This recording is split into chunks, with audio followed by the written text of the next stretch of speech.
कक्षा 12वीं के सभी विद्यार्थी ध्यान दें। आज की इस क्लास के अंतर्गत हिंदी का त्रैमासिक परीक्षा का प्रश्न पत्र इस वीडियो में हम कंप्लीट करेंगे। ऐसे प्रश्न मैं आपको इस वीडियो में बताने वाली हूँ जो आपको अच्छे अंक दिलवाने में मदद करेंगे। तो बिना किसी देरी के शुरू करते हैं पहले प्रश्न को। सबसे पहला प्रश्न, सही विकल्प का चयन कर लिखिए। पहला है, दिन जल्दी जल्दी ढलता है, कविता में कवि हताश व दुखी क्यों है? तो कवि हताश और दुखी क्यों हो गए थे? परिवार से बिछड़ने के कारण। तो ये सा नंबर वाला उत्तर आपका इसमें एकदम सही रहेगा। दूसरा है, किस रस को रसराज कहा गया है? तो श्रृंगार रस को क्या कहा गया है? रसराज कहा गया है। अगला प्रश्न है आपका, बाजार का जादू चढ़ने का अर्थ है। तो बाजार के जादू चढ़ने का क्या अर्थ है? आकर्षक वस्तुओं को देखकर बाजार का जादू चढ़ जाता है, अच्छी-अच्छी वस्तुओं को देखकर। अगला है, वे विभिन्न शब्द जिनका स्रोत संस्कृत नहीं है, भारत में ग्रामीण क्षेत्रों अथवा जनजातियों में बोली जाने वाली विभिन्न भाषा परिवारों के हैं, वो क्या कहलाती हैं? तो ये भाषाएं आपकी क्षेत्रीय शब्द कहलाते हैं। अगला है, यशोधर बाबू अपना आदर्श मानते थे। तो ये अपना आदर्श किसंदा को मानते थे। अगला है आपका, टीवी पर प्रसारित खबरों में सबसे महत्वपूर्ण है।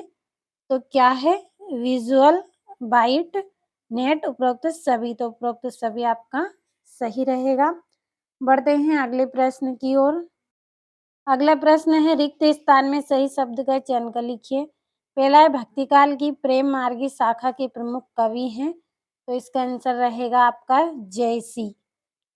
दूसरा है, पतंग की पतली कमानी डेडेस की बनी होती है। तो ये किसकी बनी होती है? बांस की बनी होती है। तीसरा है, 22 से 26 मात्रा वाले छंद को डेडेस कहा जाता है। तो क्या कहा जाता है? सवैया कहा जाता है। अगला है, भक्तिन का कद डेडेस था। तो भक्तिन का जो कद था वो कैसा था? छोटा था। अगला है, हल्दर साहब अब भी नहीं समझ पाए, वाक्य में भी डेडेस शब्द है। तो क्या है? भी निपात शब्द है। अगला, यशोधर बाबू ने दफ्तर से लौटते हुए रोज डेडेस जाने की रीति अपनाई। तो इन्होंने बिड़ला मंदिर जाने की नीति अपनाई। अगला है, संपादकी को डेडेस की आवाज माना जाता है। तो इसे क्या माना जाता है? अखबार की आवाज माना जाता है। अगला प्रश्न है, सही जोड़ी बनाकर लिखिए। पहली जोड़ी है आत्म परिचय। तो आत्म परिचय की जोड़ी आपकी इसमें रहेगी हरिवंश राय बच्चन। दूसरी है महाकाव्य। तो महाकाव्य 8 सर्गों वाला होता है। तो ये आपकी दूसरी जोड़ी। तीसरा है, जेठ का पुत्र जुठोत होता है और अर्थ के आधार पर वाक्य के प्रकार होते हैं। तो इसका आंसर आपका रहेगा 3। अगला है सिल्वर वेल्डिंग।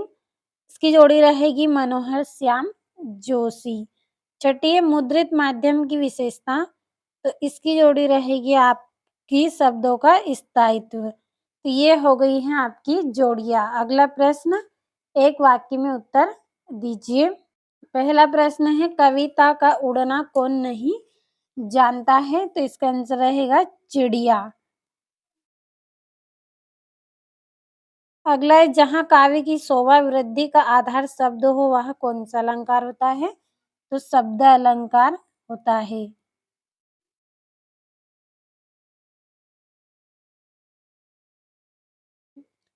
अगला है, गन्ने के पके हुए गाढ़े रस को क्या कहा जाता है? तो इसको गुड़ कहा जाता है और इसको राब भी बोला जाता है। अगला है, चूरन बेचने का काम कौन करता है? तो भगत जी करते हैं। भगत जी। अगला है, 5 क्षेत्रीय शब्द लिखिए। तो 5 क्षेत्रीय शब्द है लोटा, खाट और पगड़ी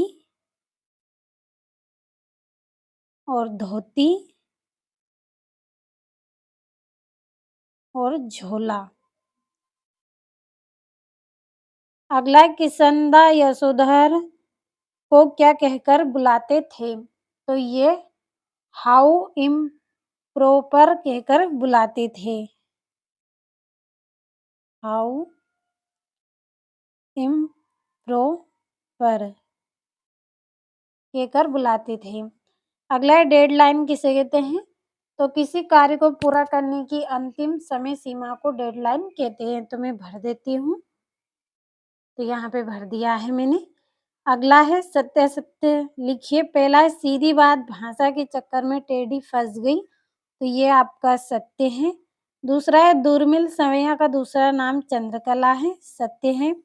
अगला है भक्तिन का जीवन संघर्षशील रहा, सत्य है।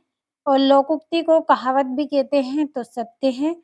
और मनोहर श्याम जोशी को साहित्यिक अकादमी पुरस्कार से सम्मानित किया गया, सत्य है। और कैमरे के सामने बैठे अपाहिज के साथ साथ दर्शकों को भी रुलाने की कोशिश होती है, तो ये भी सत्य है। और छठा प्रश्न, नई कविता की दो विशेषताएं एवं दो कवियों के नाम लिखिए। और इसने सुरा से क्या आशय है? और दो महाकाव्य और उनके रचनाकारों के नाम लिखिए। तो बढ़ते हैं अगले प्रश्न की ओर।